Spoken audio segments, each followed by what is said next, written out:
headlines tonight. We spent so many years sorting out issues with arrogant people. President Museveni insists construction of the oil pipeline will proceed as planned, accuses European Union Parliament of being selfish. There shouldn't be any inch beyond the land authorized for sugar. National Environment Management Authority orders Hoima Sugar Limited to restore degraded parts of Bugoma Forest in Bunyoro region. On attracting investment in packaging. The Uganda Coffee Development Authority unveils the coffee roadmap aimed at making players in the black gold sector earn more profits. On to the wing, a chance coming up for Mugoma! And in sports, the 2022-2023 Uganda Premier League season starts on Friday as champions Vipers SC host Soltillo Bright Stars.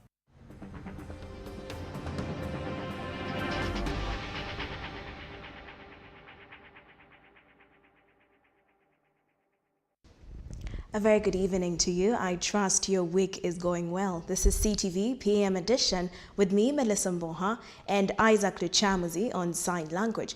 We start off from the oil and gas sector, where President Museveni has insisted that plans to extract oil in the Albertine region will go on despite queries that have been raised by members of the European Union. Museveni, who says the European Union cannot lecture him on Ugandan matters, made these remarks while speaking at the 7th Uganda International Oil and Gas Summit in Kampala. The details. Uganda's plans to construct the East African crude oil pipeline that runs from Uganda to Tanga in Tanzania have been at the center stage in recent weeks. This follows a resolution by European Union Parliament urging Uganda and Tanzania to delay plans of constructing the pipeline until all contentious issues on the compensation of landowners where the pipeline will pass, human rights and threats it will pose to biodiversity are squarely and reasonably settled. However, President Yoweri Museveni, who was addressing an oil summit in Kampala, says members of the European Union Parliament are egocentric and selfish. So shallow, so egocentric, so wrong, but they think they know everything, broadcast their ignorance all over the place, but they should calm down.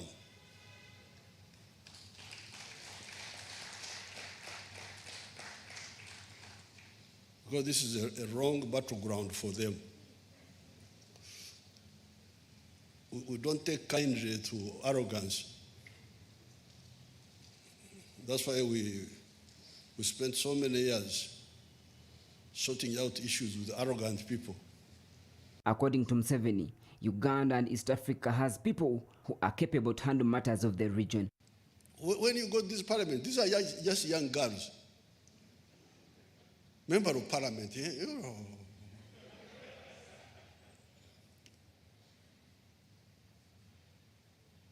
You are lecturing me what to do in Uganda, you young girl. I think somebody should cancel those young people. At the summit, President Museveni revealed he was initially opposed to the construction of the pipeline. It's a compromise on my part. Very, very big one. Because remember, when I pump the oil through the pipeline, I lose money. Because each barrel pays a fee of 12.7 cents for being pumped through the pipeline. So therefore, I encourage the oil companies to move on the two, on the refinery and on the pipeline. The summit attracted stakeholders in the oil and gas sector from several continents. Energy and Mineral Development Minister Ruth Nankabirwa says the pipeline will not damage the environment and carbon emissions at the fields will be minimal. The world must be concerned more with emissions so that research is targeted to capturing carbon rather than suppressing development of petroleum, because we do still need, and the world will continue for decades the need for petroleum resources. Globally, countries have set a goal of ending carbon emissions by 2030 with a focus on carbon-free energy use. We accept that we need to transit, but we did not start at the same time. Uganda calls for understanding and patience so that we arrive where countries are now, those that are transiting. Uganda is said to have 6.5 billion barrels of crude oil. The Minister for Energy and Mineral Development, Ruth Nankabirwa, confirmed the first oil exploration will be in April in the year 2025. Ramson Muhire, CTV PM Edition. The Speaker of Parliament, Anita Among, has warned the East African Legislative Assembly candidates to refrain from acts of bribery. Now, the National Unity Platform, the biggest opposition party, boycotted the election after describing them as a sham. Take a look. Parliament is set to elect the 9 representatives to the East African Legislative Assembly on Thursday. Speaker Anita Among has warned candidates against acts of bribery. What we urge the members that are campaigning is to respect the rule of the law. We don't want any blackmail. We don't want any bribery. All those acts should not be involved in the campaign. And we also ask them to respect the decorum of the House. We are going to have campaigns in the morning of Thursday. It will start at 9. And this campaign, each candidate will be given 7 minutes, at least 7 minutes to do the campaign and convince the members of Parliament. And as you are aware that the voters of these members of Parliament, the 529 members of Parliament, would be the ones to vote for the 9 members of Yala. Anita has asked all candidates to prepare for the elections and conduct themselves in a manner that respect the decorum of Parliament. We also ask them to respect the decorum of the House.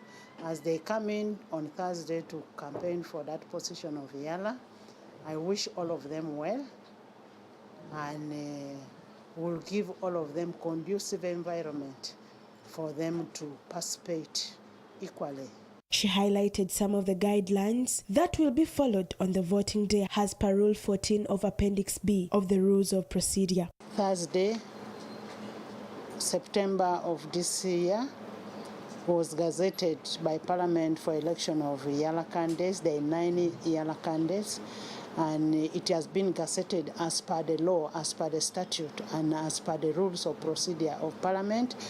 We've gazetted it, and we are going to have elections of the 9 members of Parliament of Yala, as per the statute, Article 50 of the Yala statute. After a caucus of opposition to harmonize their position on the Thursday elections, the opposition National Unity Platform has stamped their resolve to boycott the process, citing issues of illegality and unfairness. I want to say that we shall not participate in Yala elections. Therefore, we don't expect any member of National Unity Platform to stand, canvass for support, or vote at the same time to appear on the polling station come Thursday 29th of this month. NUPU's parliamentary caucus also resolved to challenge the election process in courts of law. It's also very important to note that as the party leadership will proceed to challenge the process in court. However, other opposition parties, including the Forum of Democratic Change, Democratic Party, Justice Forum, and Uganda People's Congress, resolved to participate in the voting since they have already presented their candidates. Members of the Democratic Party, our candidates remain, and we are participating till the end in the Yala election. When I consulted the powers and the caucus, heavily guided that at this point in time, we cannot reverse the decision that we took. First of all, as the party members, involving so many other candidates who competed At the primary level, FDC is participating, but me, I will not participate. I'm not going to participate, but FDC is participating. That's the position of the party. Sarah Nakandi for CTV PM Edition. Thank you, Sarah Nakandi. Switching to matters environment, National Environment Management Authority, NEMA, has today ordered Hoima Sugar Limited to restore degraded parts of Bungoma Forest, which they claim has been immensely degraded by developers. According to NEMA, Hoima Sugar Limited, who were awarded a certificate to operate on a small part of the forest, have breached the conditions of approval. The details. Bungoma Forest is a tropical rainforest located in Crude district in the southwestern part of Uganda. The 400 square kilometer forest is also known as a habitat to 38 species of mammals, which 4 are globally threatened and 9 are listed in the International Union for Conservation of Nature's Red List. On the 14th of August 2020, after an environmental and social impact assessment, NEMA approved a sugar plantation project with stringent conditions given to Hoima Sugar Limited as it was allocated 22 square miles in the Changwali sub-county, part of Bungoma Forest. But according to NEMA, Hoima Sugar Limited have gone on to abuse the agreement. We are not stopping sugar production. What we are saying is that the land which was allocated for sugar, which is 9 square miles, should be exactly that. There shouldn't be any inch beyond the land authorized for sugar. Our argument, our biggest problem is degradation of land which is not meant for sugarcane growing. While addressing journalists today at their head offices, NEMA Executive Director Dr. Nkwasa Barirega revealed that Hoima Sugar had violated all the approval conditions around Bungoma Forest. Our inspection team visited the area, and the Hoima Sugar staff were on the ground. They were interacted with. We have footage, including aerial drone footage, to confirm what we are saying. So there is all the evidence that Hoima Sugar Limited cannot refute the fact that there is degradation of the areas which were supposed to remain naturally forested areas, and so they are fully aware. According to NEMA, the forest has been severely degraded. National Environment Management Authority has also threatened to terminate the certificate which was awarded to Hoima Sugar Limited if they do not comply. We have issued this order to them, so they have already received it, so they have it. They have the order.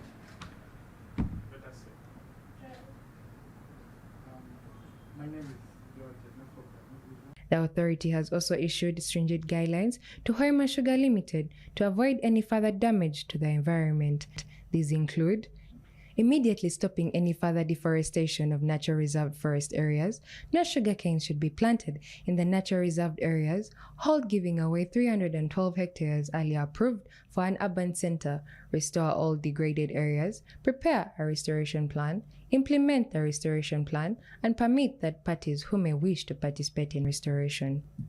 For long, there has been a protracted legal battle between members of the civil society under the Save Bungoma Forest campaign and businessmen who have been demanding to have a chunk of the forest for sugarcane growing. Martha Amanya, CTV, PM Edition. The National Social Security Fund members are to earn 9.65% interest for the financial year 2021 to 2022, a drop from the 12.15% which was registered last year. This revelation was made today by the State Minister for Finance, Henry Musasizi, at the 10th annual Nssf members meeting. Take a look. I tried to book one the other day and I was told it wasn't available anymore. At the annual Nssf members meeting held this morning, which was attended by several government dignitaries, including the Auditor General John Mwanga, the Minister for Gender, Labour and Social Development Betty Amongi, and several representatives of workers' unions and organizations, it was revealed that members will earn a lower interest of 9.65% compared to the previous year's interest of 12.15%. According to Richard Byarugaba, the managing director of National Social Security Fund, economy faced several challenges ranging from post-COVID effects, inflation, and Russia-Ukraine war, which in turn affected the operating environment. Byarugaba says the situation is not unique to Uganda and that there has been a downturn in the global growth projection rates from the expected 6% to only 3.2%. Those factors all put in one little basket means that global growth, which was anticipated at about 6.1%, ended up only growing at 3.2%. So we can see that even at that stage, we were beginning to struggle as a world, we were beginning to struggle as a region, we were beginning to struggle as a country. At the same time, achievements from the previous year were highlighted by the managing director, and these include investments in the real estate sector in Temangalo and the pension towers, value creation projects, and shillings 421 billion worth of midterm benefits paid to 21,600 eligible. Our pension tower, our flagship project, is 80% completed, almost to be launched. Last week, we took the journalists out to see the Temangalo low-cost housing or affordable housing project. It is at 25%.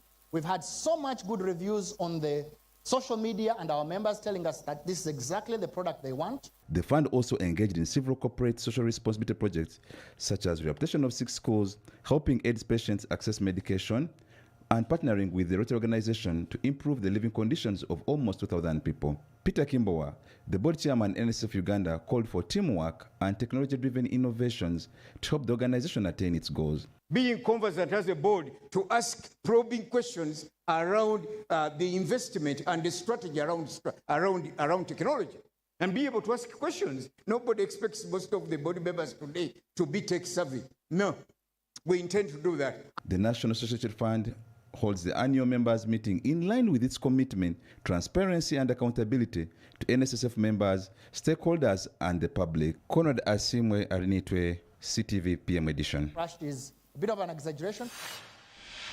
PM edition returns shortly after this.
Welcome back to CTV PM Edition with me, Melissa Mboha, and Isaac Luchamuzi on Sign Language.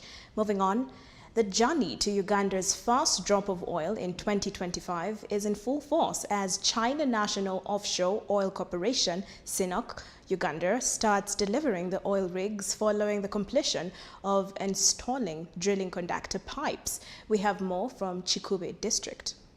Changwali, Chikube District leads to the Kingfisher Oil Development Field in Buhuka landing site that is being operated by China National Offshore Oil Corporation Uganda, Sinnoc. At this viewpoint, you are able to observe all the developments taking place. Drilling conductor pipes where rigs and pumps will be planted before the actual drilling starts have already been installed by Excel Construction, the company which was awarded an engineering, procurement and construction contract. There is that pit that we drill aside it. It's called the cellar pit. Basically this cellar pit, we develop it, then on top of it we shall have the derrick foundation. Amina Nabukenya, the communications officer Sinnoc Uganda, says shipments of oil drilling rigs have started and that they will soon be planted to the conductor pipes. When the rig is transported to the well pad, it will be placed in that area where the conductor pipes are, so that we use the horizontal drilling to get the oil from the Lake Albert onto through the pipelines to the refinery or to the ECOP. The reservoirs for the other wells that are on the same platform. When that one is done on well pad 2, the same rig is going to move to other well pads. We go to well pad 3 and do the same. Other ongoing works include site preparation for the development of a central processing facility with a peak processing capacity of 40,000 barrels of oil per day and 19-kilometer offload lines that will connect the oil fields to the central processing facility. So far, things are moving well. As you see the preparations, the same kind of thing you see here is happening in Evelisa. You see Twitter, these things happen. So when you see this of the explorable potential for Uganda, it runs from Rhino Camp to Kisoro. Sinnoc currently employs 2,716 Ugandans, accounting for 78% of its workforce. However, they are facing a challenge of most local employees abandoning work after 2 or 3 weeks of work. Once oil production kicks off, the 40,000 barrels of oil will be transported through a feeder pipeline spanning 46 kilometers to the main East African crude oil pipeline. The estimated investment cost of the Kingfisher project is between 2 and 3 billion US dollars. Hadija Mutes for CTV PM Edition. For decades in the country, coffee has been Uganda's top earning export crop with over 6.26 million bags valued at $862 million being exported in the 2021 to 2022 financial year. It is on that note that the Uganda Coffee Development Authority has come out with a plan to implement the Coffee Roadmap Plan to target consumers. Kevin Kasoma has the details. Has for so long been a crucial part of Uganda's economy, with over 1.8 million stakeholders contributing to the industry at large. The industry makes a third of the country's export earnings. Revenue in the coffee segment amounts to 433.6 billion globally as of 2022. Uganda, however, exports coffee worth between 511.6 million and 741.03 million annually, which is an underperformance compared to the coffee value chain. In order to add value to coffee being produced in Uganda, Uganda Coffee Development Authority has set strategies to start exporting coffee to countries like China and Middle East to eliminate most middlemen from other countries. However, the Managing Director, Coffee Development Authority, Emmanuel Liamuliemye, has cautioned different stakeholders in the coffee industry to be vigilant with packaging to make Uganda coffee more visible. There is a need for the branding. If you are exporting your coffee as roasted coffee to China, it has to be in a kind of brand that allows recognition in that market. He hinted on challenges being faced by UCDA as it spearheads initiatives that are aimed at making Uganda coffee more profitable. Government should focus on attracting investment in packaging so that the youth and the other SMEs who are involved in coffee can afford this packaging instead of importing big bulk packaging from China and other countries, which is not affordable by the youth and the other small SMEs. According to some coffee farmers, their biggest challenge is middlemen who cheat them in terms of pricing. The middlemen, they are the ones who are now getting more from us, from our coffees. So for us as farmers, we're just selling raw materials instead of selling coffee. Uganda will host the second G25 Africa Coffee Summit in Kampala next year, which is an opportunity for Uganda to showcase her coffee. Kevin Kasoma, CTV PM Edition. In our regional news, in Nigeria, devastating floods continue to ravage farmlands, destroy crops, and force tens of thousands of people to abandon their homes. Take a look. People have died so far this year in Nigeria, and it is believed that some 100,000 people have been displaced and are now living in temporary shelters. The flooding has affected an estimated 500,000 people and destroyed infrastructure and farmland in 27 of Nigeria's 36 states and the capital city. In the farming town of Tiga, 70 kilometers outside of Kano, in the north of the country, people have been particularly hard hit. While farmers are saying they have little choice but to face the challenges ahead, they are appealing to the authorities to help them deal with the dire situation. Farmers have incurred huge losses, and it is unlikely that they would be able to salvage some crops. Most of them are bracing themselves for post-harvest challenges because all the yields they were looking forward to have gone. There are fears that the combined impact of the displacement of people, damage to infrastructure, and the destruction of farmlands could lead to a disruption of food supply in Nigeria. Kenyan authorities. On the international scene, at least 76 protesters have been killed by Iranian security forces during 11 days of unrest sparked by the death of a woman in custody, while Ukraine has accused Russia of causing leaks in 2 major gas pipelines. Take a look.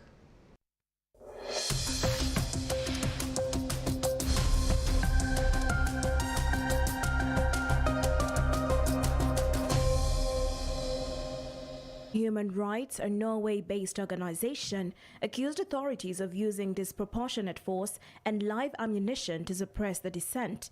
State media have put the number of dead at 41, including several security personnel, and blamed rioters. Hundreds of people have also been arrested, 20 of them being journalists. The UN Human Rights Office also said it was very concerned by the authorities' violent response and urged them to respect the right to protest peacefully. The anti-government demonstrations have spread to more than 80 cities and towns across Iran since the funeral of Mahsa Amini on 17th September. The 22-year-old Kurdish woman from the northwestern city of Saqqez had been visiting the capital Tehran on 13th September when she was arrested by morality police officers for allegedly violating the strict law requiring women to cover their hair with a hijab or headscarf. The police said Ms. Amini died after suffering sudden heart failure, but her family have dismissed that and alleged that she was beaten by officers.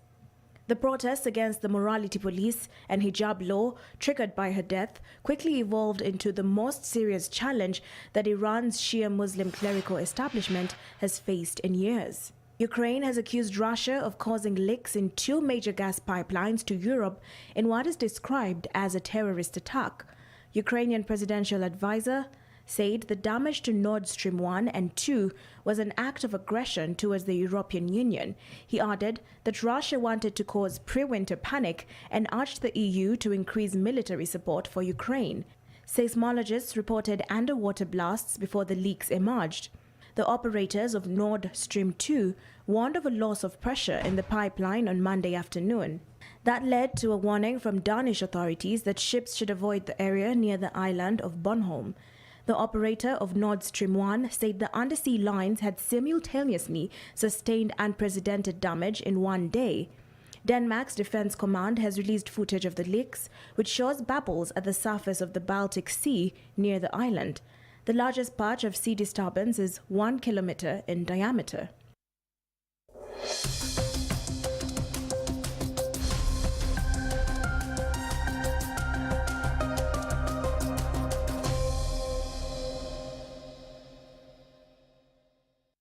PM Edition returns shortly with more news from the world of sports.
In 2019 have acquired the services of Alan Okello on loan and former SuperSport United midfielder Moses Weiser. Take a look. Brought through, now on to the wing, a chance coming up for Muguma! With just 2 days left until the start of the top-tier football league in Uganda, KCCA Football Club, who finished second last season, are all but ready to kickstart the 2022-2023 Star Times Uganda Premier League. The Lugogo-based side have today confirmed the squad that will represent the side in the first round of the season. The list that has 29 licensed players consists of 3 goalkeepers, 8 defenders, 12 midfielders and 6 forwards. The Kasasiro boys welcomed 12 new signings, while 14 players left the club in the just concluded transfer window that closed on Wednesday last week. Alan Okello was a standout signing among the 12, with the midfielder returning on a 1-year loan deal from Algerian side Paradu Sports Club. Okello is focused on ending KCCA's trophyless run of 3 years. We're working hard together as a team and giving our best, everything 100%. That's why the club had the trophies. qualified for the CAF Champions League and all that. But now, yeah, like I said, I'm back, ready to work out with my friends, and we give our best, and hopefully we are going to be happy at the end of the season. Yeah, but the major point is, like they said, is to work for the club and give them what they deserve. Before his departure to Paradu, Okello scored 39 goals in 112 appearances and provided 16 assists across all competitions. He's confident of helping KCCA secure a 14th league title next season. Yeah, I'm ready to work hard and go on to do the best for the club. It's my duty to do my best, and I have to be there at the pitch 100%. And we need to work together, me and my teammates, to give our best for the team, and hopefully we are happy at the end of the season. Former Vipers midfielder Moses Weiser, who joined from SuperSport United, is the other big signing. Weiser hopes to use the experience he has acquired so far to help the young talent at KCCA Football Club. I want to use that experience of playing on the top level and playing with the most gifted players in Africa to help the young talents at KCC, and to also help the club with the experience I have to attain what they want. The new season starts on Friday as Vipers Sports Club open their title defense against Soltilo Bright Stars at the St. Mary Stadium in Chitende. KCCA will kick off their season against Wakiso Giants at the Philip Omondi Stadium in Lugogo on Saturday. Noah Walakira, CTV, PM edition. To take the lead in under 5 minutes.